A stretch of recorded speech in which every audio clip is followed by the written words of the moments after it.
পণ্যের দামাদামিকে কেন্দ্র করে সাভারে জাহাঙ্গীরনগর বিশ্ববিদ্যালয়ের একদল শিক্ষার্থীকে দোকানের ভেতরে আটকে রেখে মারধরের অভিযোগ উঠেছে ব্যবসায়ীদের বিরুদ্ধে। পরে 5 শিক্ষার্থীকে যৌথ বাহিনী, বিশ্ববিদ্যালয়ের প্রশাসন ও জাকসুর প্রতিনিধিরা ঘটনাস্থলে গিয়ে উদ্ধার করে।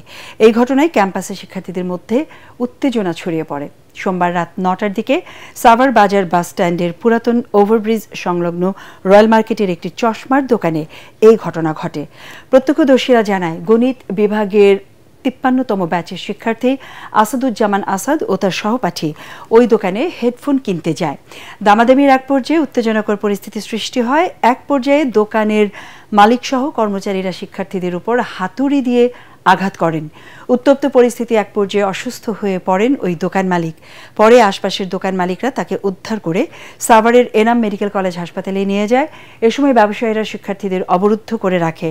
উদ্ভূত পরিস্থিতিতে ঘটনাস্থলে ছুটে যান সাভার থানা পুলিশ, সেনাবাহিনী, বিশ্ববিদ্যালয় প্রশাসন ও জাকসুর নবনির্বাচিত নেতারা। শিক্ষার্থীদের উদ্ধার করে আহত দোকান মালিককে দেখতে যান জাকসু নেতারা।